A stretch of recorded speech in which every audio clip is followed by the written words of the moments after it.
les témoignages, ou presque, concordent et sont très accablants. En écoutant certains, c'est sûr, vous aurez certainement des sueurs froides. Depuis des années, des entraîneurs et dirigeants du football africain abusent de jeunes garçons en leur faisant miroiter du temps de jeu et des contrats en échange de faveurs sexuelles. De Haïti au Cameroun, en passant par le Gabon, la RDC et j'en passe, le phénomène est fortement présent dans les milieux sportifs et très peu osent en parler. Afin d'éclairer la lanterne de l'opinion publique et sauver la jeunesse africaine de ce dangereux virus qui décime les jeunes et brise des rêves, nous avons décidé d'organiser ce grand format dans le cadre de notre émission Bonne Gouvernance pour vous permettre de tout comprendre ou alors de mieux comprendre. Dans l'acte 1 de ce jour, le thème retenu est la pédocriminalité au sein du football africain, le cas du Cameroun. Pour en parler, nous avons convié 3 confrères et aux profils divers et avec en commun le journalisme et l'écriture. Ces 3 personnages assez engagés, chacun dans son domaine, qui chaque jour s'investit pour apporter un peu plus d'éclairage à l'opinion. Et dans le cadre de cette interview au grand débat, nous allons progressivement faire entrer nos invités en fonction des thématiques qui auront été retenues pour cette émission.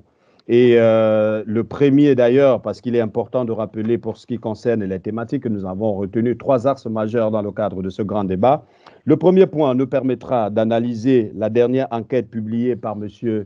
Romain Molina.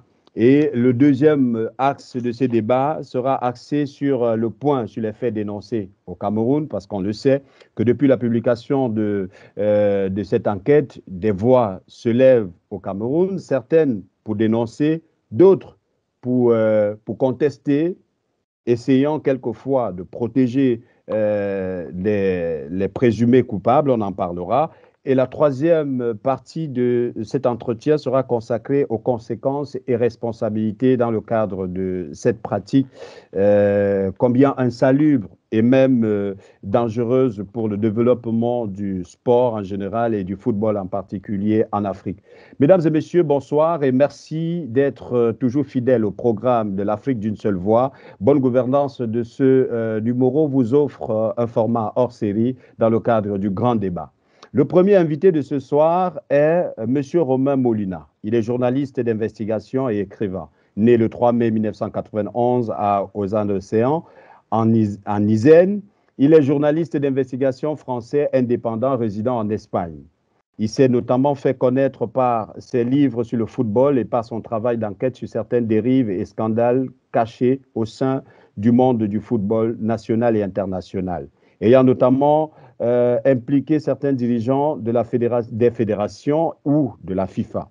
Publiant des enquêtes pour des New York Times, des Guardian, CNN, BBC, Le Temps, il est l'auteur de plusieurs ouvrages sur le sport tels que Galère Football Club, Génération Parker, Une Emery, sur les caractères mafieux d'une partie du monde du football et ses instances nationales et mondiales. Il est passionné de basketball et joueur semi-professionnel de ce sport. Il anime également une chaîne YouTube autour du sport et principalement du football. Romain, bonsoir et bienvenue. Mais merci pour l'introduction surtout. Tu vas bien, Romain? Écoute, ça va. Bah, beaucoup de travail avec tout ce qui se passe dans les dossiers, mais on combat. Alors, on va commencer très clair, Romain. Je l'ai annoncé à l'entame de cette interview que c'est sans filtre, mais c'est surtout objectif, parce que derrière cet engagement, nous voulons sauver des vies. Et je pense que pour le faire, on se doit d'être tout d'abord objectif nous-mêmes, sincères envers nous-mêmes. Et le métier que nous avons choisi de faire, nous le confère bien évidemment. Donc, nous allons rester dans le respect scrupule de l'éthique et de la déontologie du métier que nous avons choisi, qui est d'ailleurs universel. Alors, je voudrais savoir, Romain, on te reproche très souvent, on va se tutoyer pour faciliter le langage, puisque nous adressons à un public divers et surtout à la jeunesse sportive. Alors, Romain, on te reproche très souvent d'être proche des oppositions africaines, du moins dans les pays où tu as eu à mener des enquêtes. Je vais prendre le cas du Gabon, que j'ai très bien connu, et même le cas du Cameroun aujourd'hui, parce que quelquefois, lorsque tu annonces les signaux de tes prochaines enquêtes. Et très vite, on te voit souvent offrir soit une interview à un influenceur du pays concerné et l'opinion caricature souvent ceux que tu choisis pour offrir ces interviews comme étant des personnes très proches de l'opposition et par ricochet estime que quelquefois tu peux être manipulé par des personnes qui ne sont pas toujours d'accord avec les systèmes dirigeants. Qu'en dis-tu aujourd'hui, Romain? Bon, bah déjà, premièrement, moi, dans ce que je traite, j'ai fait des cas dans le monde entier, à commencer par la France d'ailleurs, notamment sur la pédocriminalité. Maintenant, quand je fais des cas, je fais le Gabon, la RDC, Haïti et autres, mon travail, il n'est pas politisé. C'est-à-dire que j'ai aucune légitimité déjà à évoquer la politique gabonaise ou camerounaise, parce que je ne connais pas assez, donc j'écoute les gens. Et je m'en reste au terrain, à ce qui se passe réellement dans le domaine sportif, parce que je n'ai pas les compétences pour parler ailleurs. Dans le Gabon, il faut quand même saluer le travail de certains activistes, certes peut-être en opposition au gouvernement, mais qui ont quand même énormément donné contre ce fléau-là. De la même manière, il faut saluer quand même le travail des autorités gabonaises qui ont quand même inculpé 6 personnes et 5 sont toujours en détention à la prison centrale de Libreville pour des faits de pédocriminalité. Ce qui montre que quand une autorité veut, elle peut. Et ils ont très bien fait le travail, je peux te dire, pour avoir fait le suivi avec certaines victimes, notamment dans le taekwondo et le tennis, qui a eu vraiment un énorme respect, à tous les niveaux. Ça a été très très bien fait, donc il faut les saluer. Donc moi, si tu veux, après, si des gens, on va dire, de médias plus étatiques m'invitent autres, je répondrai de la même manière, en fait. Moi, je regarde pas trop à ce niveau-là. Mon but, c'est comme tu le disais en introduction, c'est déjà de libérer la parole, de permettre à ce que ce sujet soit sur la place publique, que ce soit au Cameroun, en France ou ailleurs, parce que si on veut combattre ça pour la jeunesse, il faut d'abord en parler. Donc je réponds comme cela, et je suis personne pour juger les opinions des uns et des autres. Je pense qu'il n'y a qu'une seule, et que Dieu qui peut juger, surtout pas un être humain comme moi.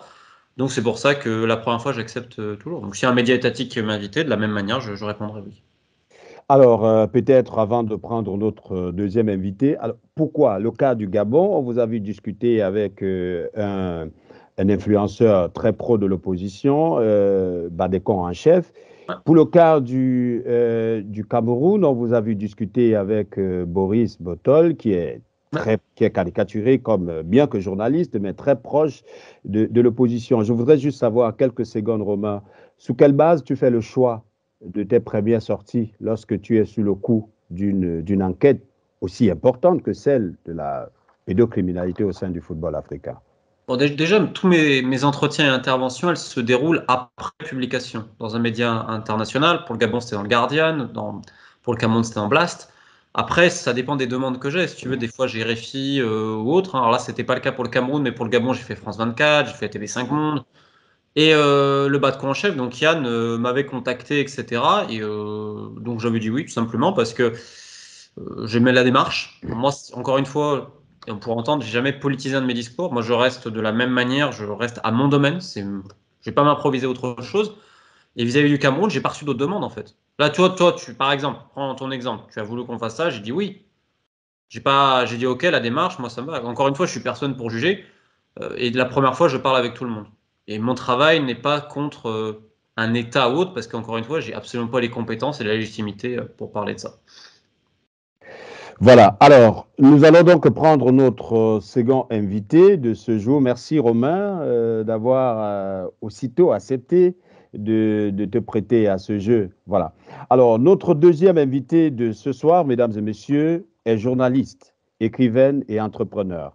Elle est fondatrice de MMA Group qui comporte Vivia News, CAD Publishing, CAD Agency, CAD CAD Head Foundation, dont c'est 4 entreprises en un dans le groupe MEMA Group, et qui a également une maison d'édition et bien sûr une agence événementielle, CA Aid Foundation, qui est l'ONG internationale basée en Irlande, au Cameroun et en Afrique du Sud, avec des points focaux au Sénégal, au Burkina et en Côte d'Ivoire.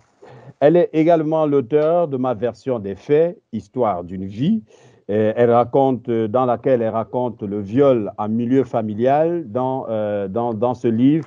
Et je précise également que notre deuxième invitée est ambassadrice AU-CFA pour la campagne Africa Education en Afrique francophone et à l'OMI depuis 2017. Elle est très présente dans les médias. Elle a également été éditrice du livre Debout du journaliste international d'origine camerounaise Martin Camus-Ming. Un livre, bien évidemment, qui a fait une polémique bien après, suite à un scandale sexuel, cette fois encore, qui impliquait le même Martin Camus-Ming. Et objectivement, elle a décidé de stopper la distribution de cet ouvrage. Elle nous dira certainement sa version des faits en quelques secondes, bien que ça ne soit pas à l'objet de cette émission. Karine Mambo, bonsoir et merci d'avoir accepté notre invitation. Bonsoir Pablo, je comprends un peu ta difficulté dans la prononciation peut-être des entreprises, je comprends. Ouais, c'est un peu trop anglo-saxon. Merci. Pour t'aider un tout petit peu, c'est bel et bien Mema Group, c'est Kate 8 Foundation, c'est Kate Publishing, c'est Via News, voilà, et puis c'est Kate Agency pour l'agence événementielle. Alors, Kate 8, CAD, en fait, c'est Crystal Adriana Doré, qui est donc le prénom de ma fille, que j'ai mis dans cette entreprise-là pour... et Mema, ce sont mes abréviations de mes propres noms. Donc, c'est un peu ça qui fait tout le groupe. Merci de m'avoir invité pour parler de ce sujet que je trouve extrêmement sensible parce que moi, je suis aujourd'hui une survivante de viol infantile et c'est l'une des raisons majeures pour lesquelles j'ai décidé de créer justement cette organisation non gouvernementale pour aider parce que je connais la douleur de chaque victime pour les aider justement à traverser l'étape de victime à survivant parce que ce n'est pas quelque chose de facile déjà de s'ouvrir, de briser le silence. Ça m'a pris tellement de temps. Et c'est seulement en 2017 que moi-même, j'ai pu avoir la chance et le courage de briser le silence et en écrivant justement le livre, ma version des faits, Histoire d'une vie. Donc, c'est ma propre histoire que je raconte dans ce livre. Et ça me permet aussi au quotidien de me rendre compte que des Karines, il y en a plus d'une cinquantaine ou bien des milliers dans chaque pays où je pars pour faire une conférence. Donc, il est important aujourd'hui pour nous de vraiment mettre un accent assez pointilleux sur toutes ces pratiques, toutes ces personnes, tous ces bourreaux qui essaient justement de violer et de voler toute la vie de ces enfants, de ces êtres innocents. Donc, quand il s'agit de cela, je suis toujours prête. Je donnerai toujours mon énergie pour qu'on puisse faire quelque chose dans ce sens-là. Voilà. Alors, Karine, lorsque je préparais cette émission, j'ai essayé de discuter avec des personnes qui vous connaissent également, et pareil pour Romain, pareil pour Kate, justement parce que je la voulais tellement objective que je voudrais que notre opinion soit préparée à écouter cette interview avec objectivité, sans parti pris. Alors, pour toi, aujourd'hui, au Cameroun, pour ceux qui sont très proches de l'équipe dirigeante de l'instant fêtière du football camerounais aujourd'hui, on estime que Romain n'est pas très favorable avec la dirigeance de M. Samuel Eto'o, ou alors du moins serait du côté de ceux qui ne sont pas d'accord avec l'équipe dirigeante conduite par M. Samuel Eto'o. Alors, en parlant de ton cas particulier, Karine, on sait que tu as édité un ouvrage de Martin Camus, qu'après, tu as décidé de stopper la vente. On aimerait bien savoir si elle a repris entre-temps, puisque Martin a été inculpé pour des faits qui lui étaient reprochés et désormais a recouvré sa liberté. Donc, peut-être que vous êtes revenu à des bons sentiments. Mais aujourd'hui, est-ce qu'on peut te positionner, toi également, comme faisant partie de ces personnes-là qui ne sont pas très favorables à la conduite ou alors au management de M. Samuel Eto'o à la tête de la FECAFOOT, d'où votre participation ou alors votre engagement autour de l'enquête menée par M. Romain Molina? Alors, merci pour cette question. Et justement, c'est important pour nous aujourd'hui de relever toute ambiguïté. Hein, parce que moi, je ne suis pas très réseaux sociaux, parce que je suis beaucoup plus terrain. Donc, ce jour particulièrement, je ne sais pas, je suis passée sur les réseaux sociaux, j'ai vu, il y avait une polémique qui se disait, Romain Molina, je ne le connaissais pas du tout. J'ai vu une polémique qui, on disait, il veut escroquer de l'argent à Samuel Eto'o. J'ai vu justement le message de WhatsApp où il a écrit et tout. Quand j'ai vu le nom de Capello dans ce message, j'ai dit non, non, tiens, je ne veux pas savoir ce qu'il y a comme rapport avec Samuel Eto'o. Là, le nom Capello m'interpelle parce que c'est quelque chose que je suis depuis 2018. Et c'est une histoire que je suis au courant depuis 2006, où les enfants en parlent. Et en 2018, j'ai commencé une enquête sur ce dossier. Donc, ce que ce monsieur dit, je ne sais pas qui il est important pour moi que je fasse un communiqué clair pour lever toute ambiguïté parce que quand Capello a commencé à faire ses pratiques avec les enfants, Samuel Eto'o était qu'un joueur. Il n'était pas à l'Africa Foot, donc je ne comprends pas pourquoi on fait la corrélation entre Capello et Samuel Eto'o parce que c'est quelque chose qu'on devrait normalement être capable de dissocier. Ils font dans le foot, c'est vrai, mais quand Capello a commencé ses pratiques, Samuel Eto'o n'était pas proche de lui, en fait, à mon sens. Parce que moi aussi, j'ai été joueuse de football à l'époque avec quelqu'un qui entraînait ce qui était le Bon FC.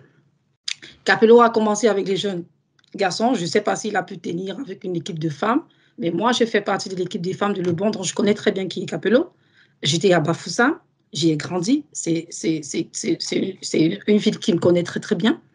Donc, aujourd'hui, qu'on puisse parler des gens qui ne sont pas du parti de telle ou de telle autre personne, moi, ce n'est pas ma tasse de thé. Ce qui m'intéresse, c'est la vie des êtres humains, des enfants, qu'on met en danger tous les jours en les couvant et surtout en cherchant à détourner l'objectivité justement de ce qui est grave.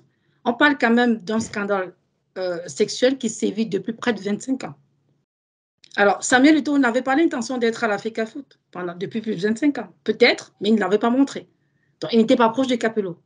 Donc, aujourd'hui, je pense qu'il était important plutôt de saluer la bravoure de Romain Molina qui vient nous dire, écoutez, vous vivez avec quelqu'un qui fait du mal aux enfants depuis pas mal de temps. Au lieu que les personnes se focalisent là-dessus, ils préfèrent des polémiques parce qu'en fait, ils cherchent toujours à changer, en fait, je ne sais pas quel est le vrai mot en français, ils cherchent toujours à détourner le débat, en fait, à masquer les choses. Il y a un mot que je cherchais en français, mais il ne vient pas. C'est vrai que ça menace un peu le français de temps en temps. Voilà, donc c'est un peu ça. Donc, ils veulent toujours changer, en fait, le big point. Ils veulent détourner l'attention des gens sur ce qui est important, en fait. Ouais. Voilà, ce qui est important, c'est le monsieur qui... Il y a comme quelque chose de très grave dans ce qu'il a publié. Un pédocriminel sous vos yeux depuis beaucoup d'années. Comment vous faites pour ignorer ce cas-là, pour vous focaliser sur Samuel Eto'o, il veut escroquer 25 000? Moi, je pense que quand on parle de capital humain, l'argent ne peut pas racheter. Et c'est d'ailleurs la raison pour laquelle, ayant investi beaucoup d'argent dans le livre de Martin Kamumi, j'ai décidé de suspendre les ventes. C'est mon argent, c'est mon entreprise qui a pris les risques, mais nous avons accepté de subir et de souffrir de ce manque extrêmement grave en termes de compagnie, pour ceux qui ont des compagnies qui savent le chiffre d'affaires que vous pouvez perdre en investissant dans la sorte et que quelqu'un puisse pouvoir se mêler avec ce que vous avez produit et surtout les valeurs que vous prônez à ce genre de pratique. Le livre n'a pas repris de vente et il ne reprendra pas de vente par ailleurs, pour d'autres raisons qui n'ont pas suivi parce qu'il y a une démarche, il y a une déontologie.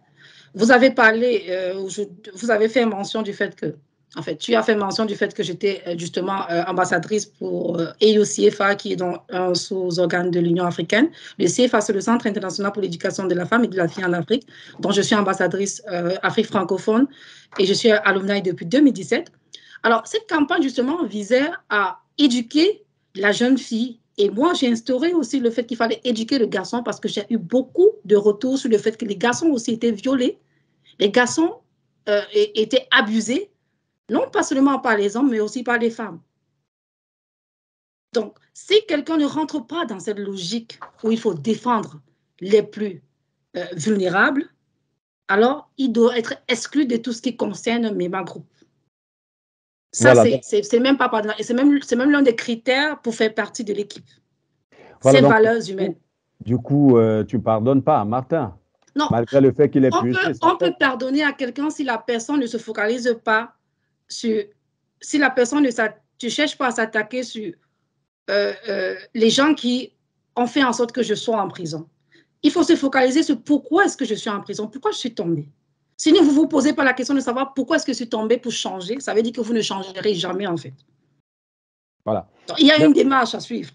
Merci infiniment Karine Mambo d'être avec nous dans ce laboratoire, je le disais encore, d'une chirurgie sans anesthésie du milieu socio-sportifs camerounais, notamment avec ce phénomène de pédocriminalité. Notre troisième invité, j'espère tout simplement qu'il n'a pas été très impatient, surtout que ce qu'ont dit les prédécesseurs était assez agréable à écouter. Voilà, des parcours exceptionnels et surtout des positions qui motivent dans le cadre de ce débat. Notre troisième invité est Harold Ketchemen. On l'appelle affectueusement Harold Ketch. Il est né à Bangoua. Un salut particulier à toute la population de Bangoua, c'est à l'ouest du Cameroun. Il est passionné par les nouvelles technologies, le digital et les médias. Il est aussi féru d'histoire. Harold est un investi dans le milieu associatif, notamment en tant que président fondateur de l'association Ingénieurs sans frontières, groupe de Castres, et membre actif de plusieurs autres associations telles que Acidis, Savas, Sambé, Survie. Il est l'auteur des ouvrages Le dictionnaire de l'origine des noms et surnoms des pays africains paru en 2014, Surnoms des hommes et femmes qui ont marqué l'histoire contemporaine de l'Afrique paru en 2017, Les icônes de la musique camerounaise tome 1 paru en 2018, Le maréchal Samuel Bapélépé paru en 2019, Les coups d'État salvateurs en Afrique paru en 2019, Les icônes de la musique camerounaise tome 2 paru en 2021. Bonsoir et bienvenue, Harold. Bonsoir, Pablo. Bonsoir à tous. C'est beaucoup pour une bibliographie, hein? Ton jeune âge. Ah, merci. Bravo, bravo, Harold. Alors, Harold, pour ce qui te concerne, j'ai bien évidemment mené des enquêtes personnelles aussi, toujours pour apporter plus de crédibilité à ce débat que nous allons avoir dans un court petit instant. Et il s'avère que tu as fait l'objet d'une polémique dans laquelle tu aurais essayé de te rapprocher de l'équipe dirigeante de M. Samuel Eto'o pour certainement mettre à profit tout ton savoir-faire digital pour porter plus loin la communication de M. Samuel Eto'o, mais ce qui n'a malheureusement pas prospéré, c'est selon les dits. Et aujourd'hui, cela peut, en quelque sorte, selon, une fois de plus, les dits, justifier ton engagement farouche dans l'accompagnement de cette enquête ou alors dans le combat initié, bien évidemment, par Romain. Qu'en dis-tu aujourd'hui, Harold? Déjà, as-tu essayé de te rapprocher de l'équipe de communication de Samuel Eto'o Fils pour proposer tes services? Ce qui n'est pas une mauvaise chose en tant que Camerounais, en tant qu'Africain et expert de ton domaine. Je pense que faire des propositions allant dans ce sens à M. Samuel Eto'o, c'est avoir de l'intérêt pour l'épanouissement du football camerounais et des footballeurs camerounais. Voilà, donc il n'y a rien de mal à cela, mais l'as-tu fait? Mais sinon, surtout que je suis tombé dans des versions dans lesquelles tu as essayé de démentir cette information. On voudrait être un peu plus précis là-dessus. Mais en même temps, aujourd'hui, est-ce qu'on peut dire que d'une part, tu t'es très vite jeté dans la mare parce que en amont, tu étais déjà un peu remonté contre le système Samuel Eto'o? Non, je dément formellement en fait cette information. Je n'ai jamais, au grand jamais, souhaité travailler avec l'équipe de communication de Samuel Eto'o Fils. Cette rumeur a été fomentée et montée par l'équipe de Samuel Eto'o Fils pour me discréditer, un peu comme ce qu'ils ont essayé de faire avec Raymond Molina. Mais à quelle fin? À quelle fin? Me discréditer pour me faire passer pour quelqu'un de corrompu. Juste pour justifier mon propos, le directeur de campagne de Samuel Eto'o Fils, lorsqu'il voulait être président de la Fédération camerounaise de football, il s'appelle Jean-Bruno Tania. Il est le président associé de Naya TV. Je travaille à Naya TV. Et Jean-Bruno Tania, le président de Naya TV, il était le directeur de campagne de Samuel Eto'o Fils à l'Africa Foot. Mais si je voulais travailler avec Samuel Eto'o Fils, il suffisait juste pour moi d'aller rencontrer son directeur de campagne. Je n'ai pas besoin de passer par des personnes autres. Il suffisait juste pour moi de dire au directeur de campagne, je souhaite bosser avec vous. Et si vous poussez votre enquête plus loin, vous allez voir que lorsque même ce directeur de campagne a été nommé, bien qu'étant mon patron à Naya TV, j'ai fait des sorties pour dire en fait que je ne suis pas d'accord en fait avec son choix de diriger la campagne de Samuel Eto'o Fils. Donc du coup, je ne peux pas dire à quelqu'un que je ne suis pas d'accord avec ton choix de diriger cette campagne et par la même occasion venir plus tard solliciter derrière des personnes pour diriger cette campagne. Et aussi les moyens qu'ils utilisent, c'est la même chose qu'ils ont essayé de faire avec Raymond Molina, c'est-à-dire c'est des fakes, c'est-à-dire c'est des captures de conversation. Ils ne sont pas capables de prouver, en fait, de sortir une capture de conversation qui montre que moi, Harold, je suis allé demander à travailler avec Samuel Eto'o-Fils. Il n'y a pas de capture de conversation qui montre, en fait, que j'ai fait cette démarche. Il n'y a pas de capture de conversation. La conversation qu'ils brandissent, c'est un individu qui dit que moi, je souhaiterais travailler avec, je souhaiterais avoir le numéro de téléphone d'une dame. C'est ça qu'il dit, en fait. Et si je veux avoir le numéro de téléphone d'une dame, ça ne prouve pas que je veux avoir ce numéro de téléphone pour travailler avec Samuel Eto'o-Fils. Et de deux, je n'ai même jamais souhaité avoir le numéro de téléphone de cette dame. Donc, il n'y a aucune, en fait, conversation, aucune preuve qui montre, en fait, que j'ai même eu l'intention de travailler avec Samuel Eto'o-Fils. Donc, c'est juste, en fait, des choses qui sont montées pour discréditer Samuel, pour me discréditer dans l'opinion publique. Donc, je dément formellement cela. Et même le monsieur dont la capture avait été brandie a fait une sortie pour préciser que moi, je n'ai jamais sollicité pour bosser avec eux. Voilà, alors Harold, peut-être en restant avec toi surtout sur cette question, excusez, hein, parce que ça va permettre à nos internautes et nos auditeurs de mieux comprendre la deuxième partie du débat après qu'on se soit fait une idée claire de chaque profil invité pour ce débat, en fait. Alors, je voudrais savoir, tu travailles, tu exerces aujourd'hui pour Naya TV, qui est un web média que j'affectionne particulièrement au regard de la qualité des contenus que vous proposez et surtout de cette vision panafricaniste. Et aussi un respect très particulier pour un aîné qui est M. Jean-Bruno Tani, qui est une valeur sûre du métier que nous avons choisi de faire et qui a été directeur de campagne de M. Samuel Eto'o. On sait bien évidemment que depuis cette aventure avec Samuel Eto'o, les sorties de M. Jean-Bruno Tani ne sont pas toujours très, très favorables ou bien très cléments envers Samuel Eto'o. Est-ce qu'aujourd'hui, on peut dire que tu es peut-être le bon petit du bon grand, comme on dit chez nous au Gabon? C'est une façon, de retranscrire le fait qu'un bon petit devrait toujours être prêt à défendre les opinions de son grand. Ça reste une culture, un langage purement accordé à la jeunesse gabonaise. Alors, est-ce que toi, aujourd'hui, Harold, on ne peut pas dire que finalement, tu es peut-être cette voix indirecte de Jean-Bruno Tani pour s'adresser à Samuel Eto'o au regard de ton engagement derrière cette action de dénonciation de la pédocriminalité dans le football camerounais? En fait, pour tous ceux qui me connaissent savent que je suis jaloux de ma liberté.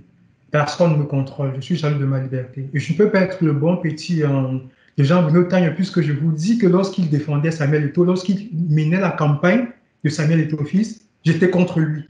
En menant votre enquête, vous allez voir que je faisais des sorties contre Samuel Eto'o-Fils et contre même Jean-Bruno Tani, qui était mon boss. Ouais. Et lui-même, il savait que j'étais contre lui. Donc, du coup, je ne peux pas être contre lui lorsqu'il est en position de force et pour être en quoi avec lui dans un second camp. Ouais. Donc, je suis en fait, c'est une démarche en fait juste pour la liberté. Vous avez cité notamment les associations pour lesquelles je suis investi. Je suis investi dans une association qui s'appelle SAVAS, une association qui signifie soutien aux victimes d'agressions sexuelles.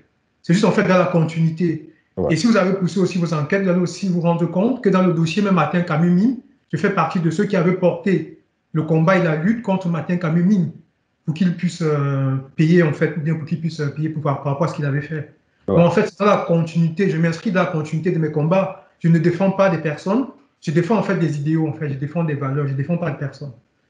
Merci infiniment d'être des nôtres, Harold Cage. Allez, tout de suite, mesdames et messieurs, nous rentrons dans le laboratoire. J'espère que vous êtes suffisamment équipés pour cette chirurgie sans anesthésie que nous allons opérer sur le milieu du football africain en général et particulièrement camerounais. Alors, nous démarrons par l'analyse de la dernière enquête publiée par Romain. Je vais lire l'entête, on va dire en quelque sorte le chapeau de cette enquête qui est intitulée « Soupçons de pédophilie » et qui est « Sport, ton univers impitoyable, enfants prostitués et fétichisme, l'autre visage de l'académie Capé Foot ». C'est bien cela? C'est bien cela. Voilà. Alors, Romain Molina dit à l'entame de cette enquête, véritable institution au Cameroun, Capé Foot est l'une des plus importantes et prestigieuses académies de football d'Afrique de l'Ouest. la voilà ébranlée par un scandale. Elle est suspectée d'avoir laissé commettre depuis le tournant des années 2000 des abus sexuels sur mineurs. Son fondateur, Kamdemgi Alain Di Capello, est accusé par plusieurs victimes présumées d'en être le principal instigateur. Alerté en mars 2022, la Fédération camerounaise de football, la FECAFOOT, n'a pris aucune disposition. Sur quel fait vous vous êtes basé? Tu t'es basé, Romain, pour produire cette enquête déjà? En fait, quand tu parlais tout à l'heure du Gabon, lorsque l'an passé, je publie dans le Gardien le Gabon, une personne au Cameroun que je connaissais déjà m'a dit, tu sais, il se passe des choses similaires au Cameroun. Il me parle du Capello camerounais, donc Kamdem Galin et Abba Foussam. Et donc, je suis remonté, j'ai mis du temps à remonter quand même un peu, parce que j'essayais d'être discret. Et je me rappelle qu'au mois de mars, l'une des victimes de Capello, il y a longtemps, m'avait demandé est-ce qu'on pouvait voir et tout. Je lui ai dit, écoute, je sais pas trop, j'hésitais. Puis il me dit, écoute, moi j'aimerais alerter la FECAFOOT. Je sais que politiquement il sera peut-être jamais emprisonné, mais au moins qu'il puisse être banni du football par la fédération. Il me paraissait logique à ce niveau-là. Je lui dis, écoute, j'ai le numéro de Samuel Eto'o, je vais lui écrire. Donc j'écris à Samuel Eto'o, qui me répond plutôt avec un signe de bonne volonté. Hein. L'une des victimes me demande de transférer quelques audios à Samuel. Je transfère, etc. Et il me dit qu'une personne de sa confiance va contacter la personne qui n'a jamais été contactée. Donc je ne sais pas si c'est après le problème et qui a fait le problème à la FECAFOOT. Le seul point, c'est qu'à partir de mars, ils sont alertés. Et les audios sont très clairs. Et je pense, et là je parle sous contrôle de Karine et d'Harold, que toute personne à Bafoussam était au courant. Que ce soit dans le milieu scolaire et le milieu footballistique. Que c'est un secret de polichinelle, exactement comme avec le Capello gabonais, que quasiment tout le monde le savait. Donc en fait, si tu veux, après, je suis remonté petit à petit avec d'autres victimes ou autres personnes qui ont refusé les avances de Capello, qui a quand même fait énormément d'avances à plein de jeunes, notamment pour récupérer le sperme, parce que c'est l'une de moi qui m'a particulièrement choqué, c'est le trafic de sperme qui se fait. C'est-à-dire à vouloir récupérer, à vouloir même payer des prostituées ou des femmes pour aller coucher avec X ou Y en récupérant le préservatif pour ensuite lui donner. Je ne sais toujours, et ça c'est une des questions que j'ai, qu'est-ce qu'il fait avec tout ce sperme derrière? C'est une véritable question. Donc il y a encore plein de questions qui se posent, mais voilà en gros les faits. Et pourquoi on a parlé de la FECAFOOT, c'est que je ne comprends toujours pas quand Samuel Eto'o, qui, je le redis, on a posté les messages, on a copié, montre une bonne volonté manifeste au début, en disant qu'il irait chez le procureur avec ces victimes-là, pourquoi derrière, il dit qu'une personne de sa confiance va contacter? Alors qu'est-ce qui s'est passé? Pourquoi personne de la FECAFOOT n'a contacté le jeune qui était prêt à parler et aller plus loin? C'est la question aussi. Voilà, alors, mais on se rend compte quand même que c'est depuis mars que tu as tenté de contacter Samuel et on serait tenté de dire qu'il était préoccupé par les activités, par la Coupe du Monde, mais c'était quand même en mars. Oui. Et aujourd'hui, personnellement, Romain, tu penses que Samuel serait en train de protéger ce réseau ou tout simplement la pédocriminalité au sein du football camerounais n'a pas été l'une de ses priorités de ces derniers jours? Déjà, j'aimerais prendre le problème au niveau mondial parce qu'on regarde que ce qui se passe au Cameroun, au Gabon et RDC, il y a eu pareil en France, il y a eu pareil en Islande, en Argentine, en Colombie, au Costa Rica, en Mongolie, dans le monde entier. Donc c'est pas un problème déjà. Il y en a qui me doivent non, c'est pas un problème africain, c'est un problème mondial. Et les fédérations ont souvent cette attitude de faire l'autruche, c'est-à-dire faut surtout pas intervenir et la FIFA souvent fait pareil. Donc ça c'est le premier problème. Maintenant manifestement c'est pas le problème de la FECAFOOT parce que comme l'a dit Karine, ça remonte depuis plus de 20 ans. Et si on remonte même les Capello, parce qu'ils sont plusieurs au Cameroun, Alain Wabo, il a quand même été sélectionneur jeune du Cameroun. Il était dans les pratiques aussi. Et il y a un troisième Capello de Douala qui a fui en Guinée équatoriale. Il est dedans aussi. Donc c'est-à-dire qu'il y a plusieurs, au minimum déjà, il y a au moins 3 prédateurs sur mineurs qui exercent depuis des décennies au Cameroun dans le football et personne ne dit rien. Et le véritable problème qu'on a sur Capello de Bafoussam, c'est qu'il a fait plusieurs clubs dans l'ouest du Cameroun, Feucheux, etc., Panthère. Il y a eu des problèmes dans certains clubs là, hop, il part dans un autre club. Donc ça montre que c'est un système. C'est vrai qu'il a quand même, son mentor c'est Joseph Feucheux, qui est aujourd'hui au bureau fédéral, qui a été nommé par Samuel Eto'o. Maintenant, te dire, est-ce que c'est Samuel Eto'o ou est-ce que c'est d'autres personnes de la FECAFOOT? Je ne sais pas. La seule chose que je sais, c'est que Samuel m'a dit qu'une personne devait contacter le jeune, qui j'ai donné le contact, et que ça n'a jamais été fait. Où ça a bloqué? Qui a bloqué? Aujourd'hui, je ne pourrais pas te dire. Mais à la FECAFOOT, il y a en tout cas, on a fermé les yeux sur la pédocriminalité, ça c'est certain. Voilà, merci Romain. Alors, Karine, avec toi, Karine, je voudrais quand même, Romain, on pourrait estimer que Romain est un observateur peut-être éloigné au regard de sa position géographique, et ce qui pourrait remettre peut-être en cause pour certaines personnes les témoignages diffusés par Romain qui sont assez glaçants, ça c'est sûr. Mais toi, quand même, Karine, tu connais une autre réalité du terrain.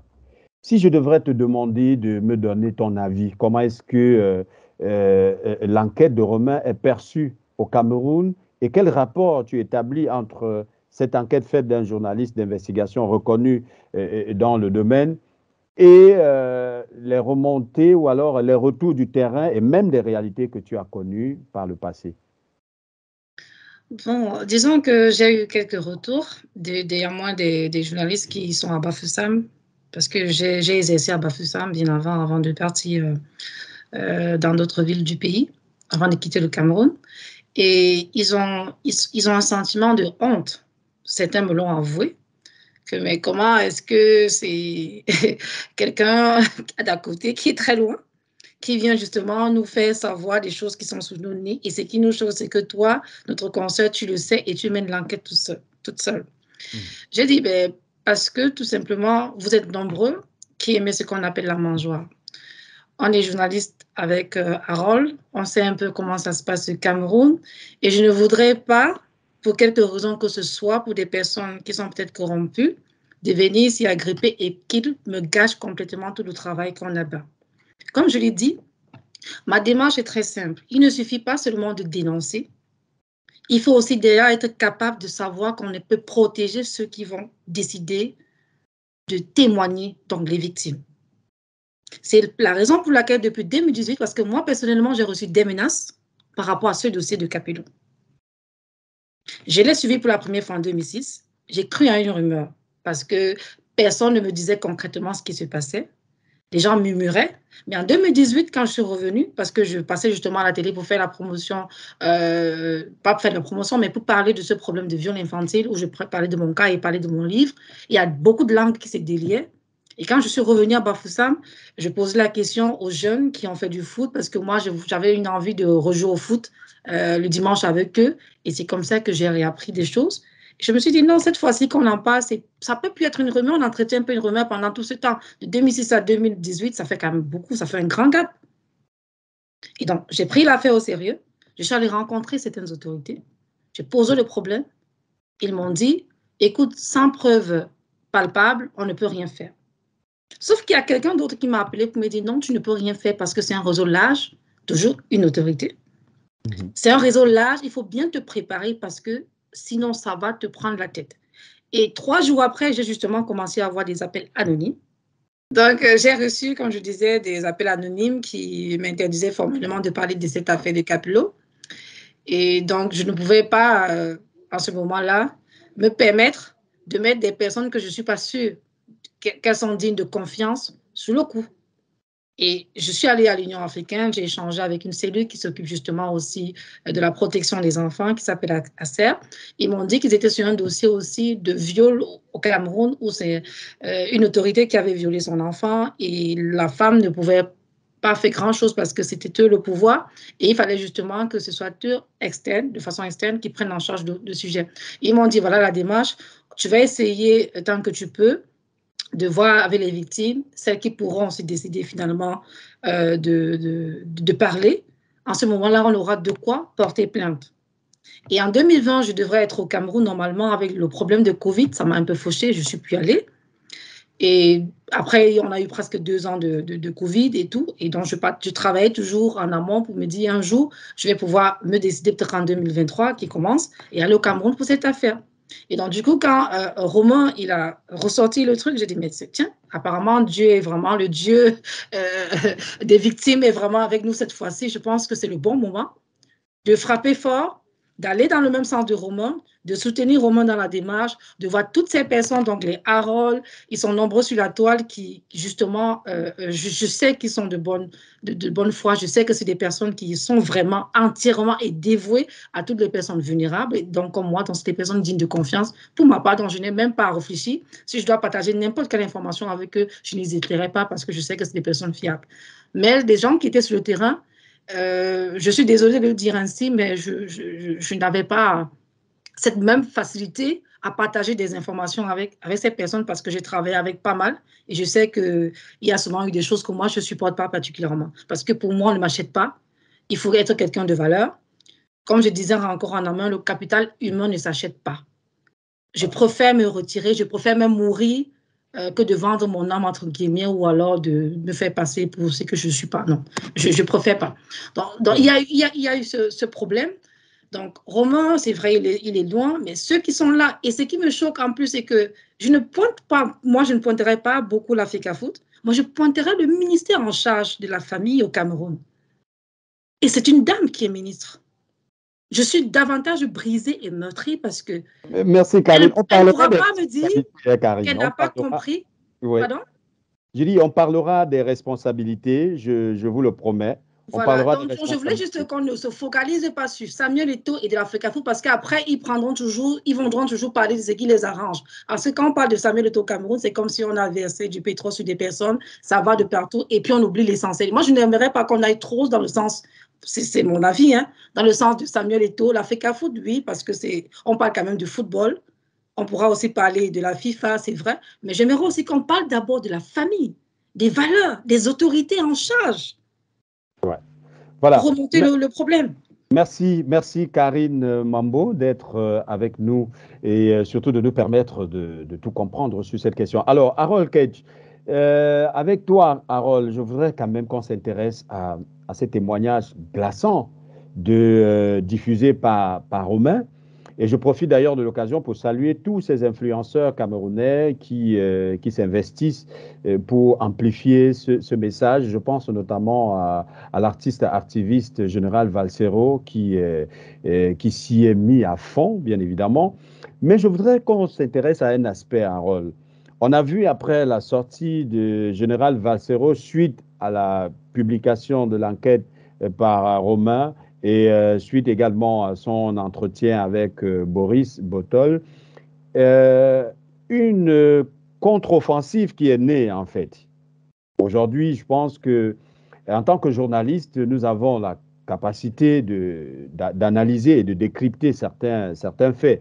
Et pour ce qui est de ce phénomène de pédocriminalité, moi, j'ai eu la chance d'être responsable de communication et speaker lors de la Coupe d'Afrique des Nations U17 de 2017 organisée au Gabon. Et j'ai eu le privilège de discuter avec beaucoup de jeunes de cette catégorie et qui me parlaient d'un phénomène Capello, qui existe réellement dans le football. Romain nous dira certainement pourquoi l'appellation de Capello quand on s'en tient au personnage de l'homme, Capello, à l'originel. Alors, pour vous aujourd'hui, pour toi, Harold, est-ce que tu penses que la sortie de Bernard Choutan, cet ancien international camerounais qui a envoyé des vidéos, certainement de démenti à Valsero après sa première sortie, et il a d'ailleurs promis qu'il devait faire une sortie lui aussi pour éclairer l'opinion. Le même soir, je lui ai envoyé un message pour lui dire qu'on attendait impatiemment cette sortie et que je prévoyais bien évidemment une émission allant dans ce sens et qu'on gagnerait et qu'il nous aiderait bien évidemment en faisant sa sortie pour nous permettre d'avoir finalement toutes les versions.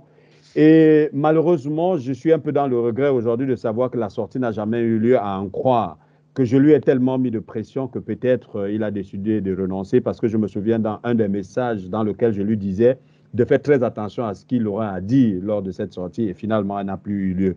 Est-ce que tu penses aujourd'hui, au regard de la proximité de Bernard Choutan et la FECAFOOT, même si il est important que nous puissions dissocier aussi la FECAFOOT de l'institution de M. Samuel Eto'o Fils, qui est l'ancien footballeur, l'ancien ballon d'or, l'ancien international camerounais et qui est aujourd'hui président.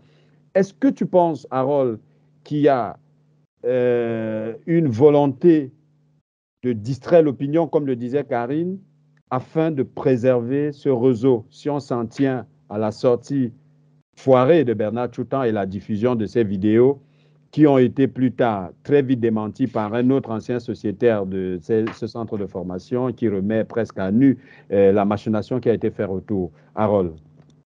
Oui, comme disait en fait Karine, il faudrait qu'on trouve le moyen de dissocier cette affaire de l'Africafoot. Parce que sinon, on va tourner en rond et on ne va pas se focaliser sur les victimes. Voilà.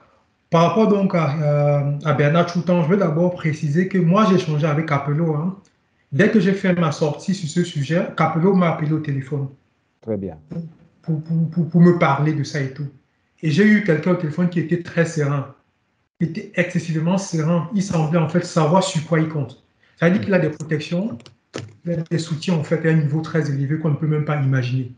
Ouais. Maintenant, comme il a vu que l'affaire prenait une certaine affaire, dans la communication, il se disait en fait que ça allait se tasser. C'est notamment cela qui justifie le silence aux premières heures de l'Africafoot et tout le reste. Ils n'ont pas communiqué dessus, ils n'ont pas parlé. Ils croyaient que ça allait se tasser. Mais ils ont constaté que l'affaire ne se tassait pas et que l'affaire continuait toujours à avoir de l'impact. C'est donc pour cela qu'ils ont donc mis en place en fait une riposte. Et dans leur tentative de riposte, ce qu'ils ont d'abord fait, c'est quoi? C'est qu'ils sont allés chercher des enfants, dont des victimes même, de Capello, pour leur demander de faire des vidéos suivant le même procédé, pour dire en fait que Capello est innocent, Capello n'a jamais procédé à ce genre de choses. Et le procédé, c'était quoi? C'était de brandir leur licence et de dire qu'ils sont sociétaires de Capefoot et que Capello n'a jamais fait. Lorsqu'on regarde ces vidéos, on se rend compte en fait que c'est le même procédé, c'est une dictée préparée en fait. Et des personnes qui connaissent même les bureaux de Capello ont même confirmé que ces vidéos étaient prises dans les bureaux de Capello, dans sa salle de sport. Et c'était même lui qui filmait les jeunes. Maintenant, dans leur tentative de riposte, ils ont mêlé à cela des anciens footballeurs comme Bernard Choutan. Étant donné que Valsero, l'artiste Valsero, était un influenceur qui avait pris cette affaire en charge, pour manipuler Valsero, le rôle de Bernard Choutan était donc d'envoyer en fait les vidéos des démentis de ses enfants pour le manipuler ou bien pour s'aimer le doute. Pour s'aimer le doute en fait. Mais Valsero, très intelligent, il a donc su en fait que non, cette tentative en fait visait à le manipuler. Ils ne sont pas restés là. Ils ont essayé en fait de toucher tout ce qui était de près proche de ce dossier. Par exemple, Bernard Choutan, après cet échec, pour se rattraper, il a maintenant touché Karine Mambou qui est ici parmi nous.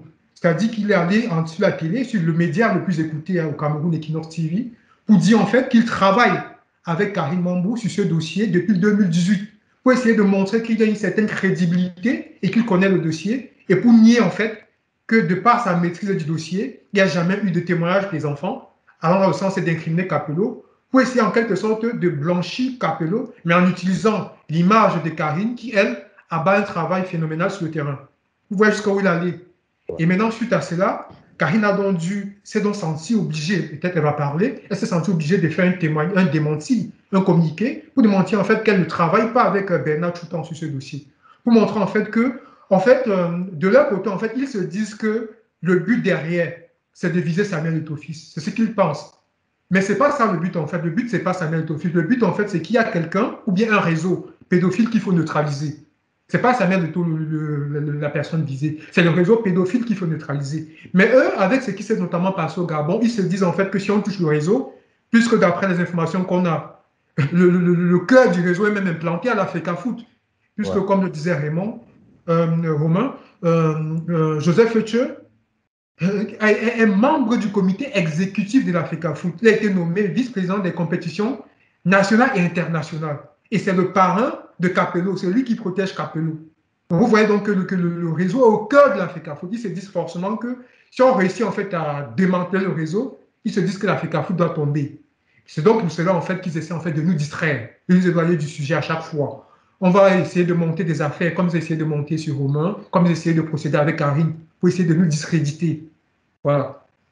Alors, merci Harold. Romain, je voudrais savoir, Romain, on ne va pas revenir sur, peut-être, hein, en deuxième partie de cette émission, sur ces témoignages glaçants de ces jeunes.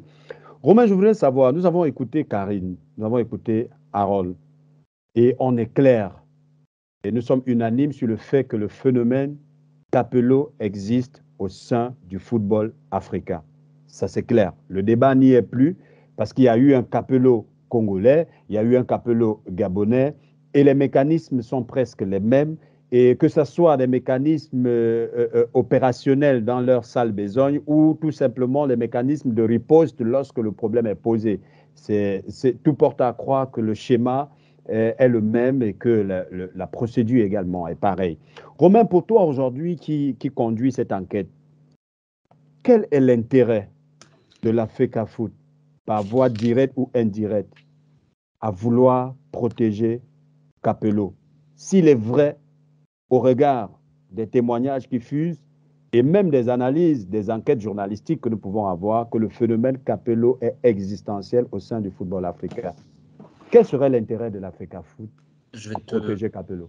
Je vais te reposer la même question. Pourquoi la Fédération française de foot a protégé en son sein des gens qui faisaient la même chose sur des jeunes filles? Pourquoi la Fédération argentine a fait pareil sur le coach j'ai moins de 15 ans? Pourquoi en Colombie, le patron de l'arbitrage pédophile, on le laisse faire? En fait, je te le redis, hein, c'est un phénomène qu'on retrouve dans plein de fédérations. On a l'exemple au Gabon. Au Gabon, on a quand même promu le Capello gabonais, sélectionneur des moins de 17, alors que tout le monde au Gabon était au courant de la fameuse présence d'esprit. Ouais. Capello administrait entre guillemets aux jeunes. Je pense que le véritable problème qu'il y a au Cameroun, c'est que contrairement au Gabon où c'était vraiment connu dans la société, au Cameroun c'était connu à Bafoussam, oui, mais j'ai l'impression qu'il y a encore beaucoup de non-dits.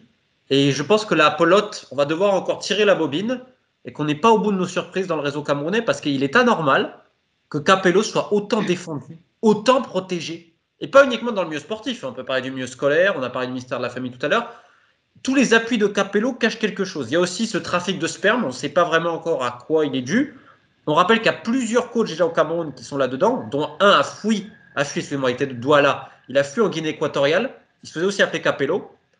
Il y en a d'autres. Donc la question, c'est combien sont impliqués. Donc ça va nécessiter beaucoup d'enquêtes. J'attends également, je compare vis-à-vis de ce qui s'est passé au Gabon, en République démocratique du Congo. Est-ce que c'est normal qu'au Gabon, immédiatement les autorités, incluant la plus haute autorité du pays, le président Bongo, se saisissent de l'affaire avec le procureur de la République le lendemain, et on a vu ce que ça a donné, 6 arrestations, etc. En République démocratique du Congo, des enquêtes également sont actuellement en cours, 21 coachs sont probablement suspendus, et au Cameroun, rien. Ça pose aussi la question du ministère de la Justice camerounais, et du ministère des Sports, ministère de la Famille, aucune réaction. Alors qu'encore une fois, on l'a dit, je parle sous contrôle des gens qui sont également sur place, c'est un secret de polichinelle ce qui se passe à Bafoussam. Pourquoi l'État ne bouge pas? Ça me fait penser à la France. On a la même réaction en France. Donc c'est quand même assez effrayant parce que je vois qu'au Gabon et en République démocratique du Congo, les deux pays ne se sont pas comportés de la même manière. Donc ça me pose question ici à ce niveau-là. Voilà. Alors, pour les 5 dernières minutes que nous avons à passer dans le cadre de cette première partie de notre entretien, Karine, je voudrais me retourner vers toi. Pour toi, aujourd'hui, je te renvoie la question de Romain. Hein. Tu es sur le terrain, Karine. Tu connais peut-être mieux le terrain que nous. On a vu la dénonciation autour de l'affaire Martin Camus-Ming avec cette jeune demoiselle. Et bien, très vite, on le sait quand même hein, qu'il y a une forte lenteur administrative au Cameroun à cause peut-être de la forte dominance politique où l'administration est contrôlée par le politique qui est souvent beaucoup plus intéressé par les actions politiques que pour la conduite du pays. Ça reste un autre débat. Pour toi aujourd'hui, Karine, quelle peut être la principale cause du silence des autorités camerounaises et partant bien évidemment des autorités sportives, parce qu'on ne saurait dissocier, exclure la fédération de ce phénomène, parce que la fédération est la première institution garante du football camerounais. Et lorsqu'une pratique telle que la pédocriminalité est dénoncée au sein du football camerounais, et plus précisément à sa racine, lorsqu'on a une politique de développement sportif telle que celle présentée par M. Samuel Eto'o, on sait que le capital initial est cette jeunesse et on ne saurait la laisser dans la perdition. Mais malgré tout ce qu'on peut dire ici, la FECAFOOT reste quand même silencieuse. Karine, est-ce que tu essayes de comprendre quand même le silence à la fois de l'administration et même de l'instance fêtière du football camerounais? Ouais, ces silences sont violents, comme j'ai dit d'ailleurs à Romain. C'est un silence coupable fou, qui fait peur, qui fait froid au dos. Mais c'est surtout un silence qui veut en fait affaiblir ceux qu'ils combattent. Et je dirais, nous ne céderons pas du tout. C'est un silence qui nous donne le temps pour voir comment est-ce qu'on va procéder Ils nous donnent le temps pour voir si on va tenir, parce que c'est un réseau fort. Et comme c'est un réseau fort, ils savent que s'ils font tomber une personne, il y a des risques de tomber plusieurs. Donc, on se dit, on va d'abord les voir faire. Si on met autant de pression, et d'ailleurs, je compte sur vous, déjà qui êtes dans les médias internationaux, pour mettre autant de pression. Si on met autant de pression, je suis sûre qu'ils vont finir par 10 mots. Mais tant qu'on ne met pas de pression, ils vont laisser passer. Je le dis pourquoi? Parce qu'une chaîne nationale comme la CIA TV au Cameroun, qui est une chaîne nationale, qui est une chaîne normalement qui devrait protéger les enfants, devrait au moins envoyer des personnes sur le terrain pour comprendre, même si ce sont des rumeurs. Mais ni elle, ni toutes les chaînes privées n'ont fait le déplacement. Ça reste un problème de quelques individus qui pensent qu'on ne devrait pas abuser des personnes vulnérables. Donc, nous, on se doit de mettre nos énergies, nos moyens, nos forces, parce qu'on croit à un combat, parce qu'on s'est dit non, on peut quand même faire notre part dans le monde, il faut qu'on nous changeons quand même des mentalités. C'est un problème mondial. C'est un combat qui sévit partout et dans tous les secteurs d'ailleurs. Ouais. Mais nous ne devons pas faire la sourde oreille lorsqu'on entend des enfants qui crient, qui suffoquent. Et au Cameroun, c'est encore plus grave parce que si Capello, par exemple, violait des filles ou abusait des filles, je parie qu'aujourd'hui, on aurait déjà eu beaucoup de victimes qui seraient venues témoigner. Au Cameroun, c'est un peu plus différent parce que l'homosexualité, d'ailleurs, il est interdit. Les gens prennent honte. Donc, il y a les jeunes garçons qui veulent bien témoigner. Ils ont peur du regard d'autrui. Ils ont peur des menaces de Capello, de toute sa marmaille, parce que même le jeune qui a témoigné, il a été menacé pour revenir faire un autre démenti. Les gens ne veulent pas subir ce genre de cas.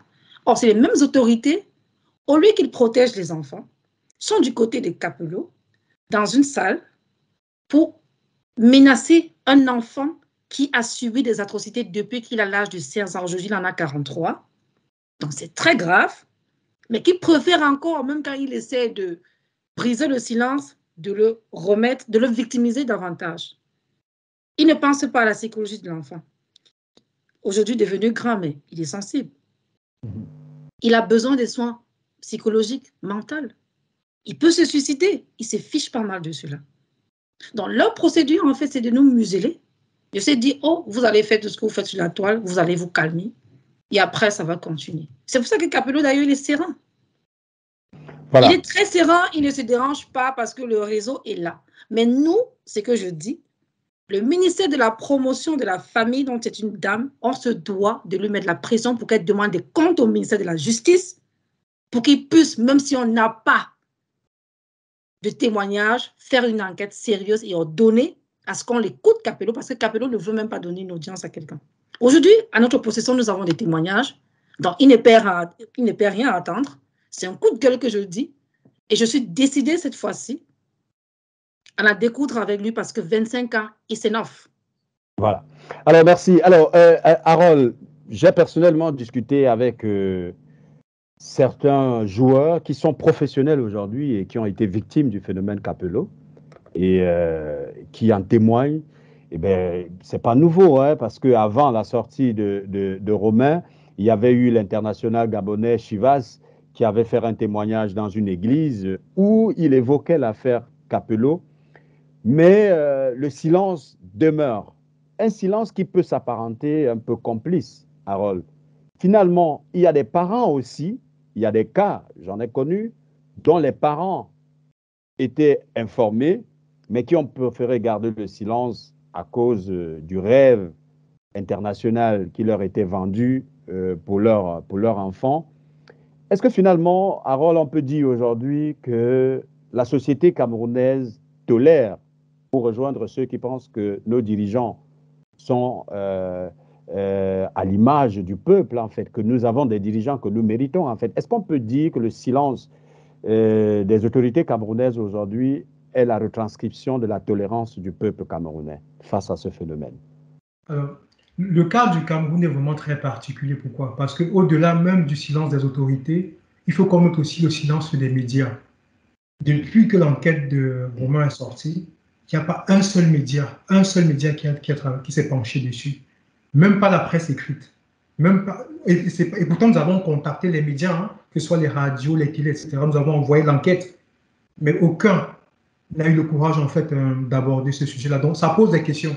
Ça pose des questions parce qu'aujourd'hui, lorsqu'on voit les journalistes camerounais, ils vont peut-être attaquer Romain, ils vont dire que comment c'est quelqu'un qui vit, je ne sais pas où il vit, peut-être en Espagne, qui va venir nous dire ce qui se passe au Cameroun. Mais maintenant qu'il a débroussaillé le chemin, les médias ne prennent pas, ils ne se déplacent même pas pour aller sur le terrain pour mener l'enquête. Donc, au-delà des autorités, il faudrait aussi qu'on se pose la question pour le silence des médias. Maintenant, le silence des victimes, je peux un peu comprendre le silence des victimes parce que nous sommes dans une société africaine, il y a certains tabous. Des hommes aujourd'hui matures qui ont été abusés par un homme, ils auront du mal à parler parce que même la majorité des témoignages que nous recensons, c'est tout dans l'anonymat, c'est-à-dire les personnes requièrent l'anonymat. Et même lorsqu'il faut déposer des plaintes, les personnes ont honte, en fait, ont honte d'assumer qu'elles ont été victimes de Capello. Et globalement, en fait, c'est un symptomatique de la société camerounaise. On va dire que nous sommes dans une société globalement malade. C'est-à-dire que nous avons une société globalement malade et une société qui se ment à elle-même.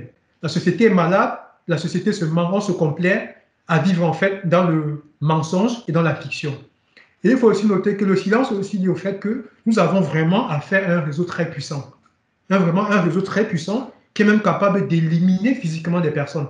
Parce que par le passé au Cameroun, nous avons eu des journalistes qui ont perdu leur carrière, qui ont même été neutralisés juste parce qu'ils ont abordé des phénomènes de viol, de pédophilie. Il y en a même qui ont dû prendre le chemin de l'exil, pour dire qu'en fait, c'est un réseau très puissant et si nous remontons même le réseau, nous allons arriver même au cœur même du pouvoir. Cela peut peut-être justifier le silence de certaines personnes. Mais il faudrait que de notre côté, que nous puissions en fait continuer à batailler. Si au moins nous réussissons à neutraliser Capello et le réseau pédophile, ce sera un premier pas. Ce sera déjà un premier pas. Voilà. Merci infiniment, Harold. C'était tout pour la première partie de cette entrevue. Merci à Romain de rester toujours avec nous. Merci également à Karine Mambou, voilà, journaliste, écrivaine et entrepreneur. Merci. Mesdames et messieurs, si vous venez de vous joindre à nous, sachez que vous regardez le grand débat consacré à la pédocriminalité au sein du sport africain en général, football en particulier, et un cas spécifique, celui du Cameroun, dénoncé il y a quelques jours par le journaliste d'investigation international Romain Molinar, que nous avons le privilège de recevoir ce soir dans le cadre de ce numéro spécial. Marquons une pause, on se retrouve juste derrière pour la deuxième partie de cette chirurgie sans anesthésie au cœur du football africain.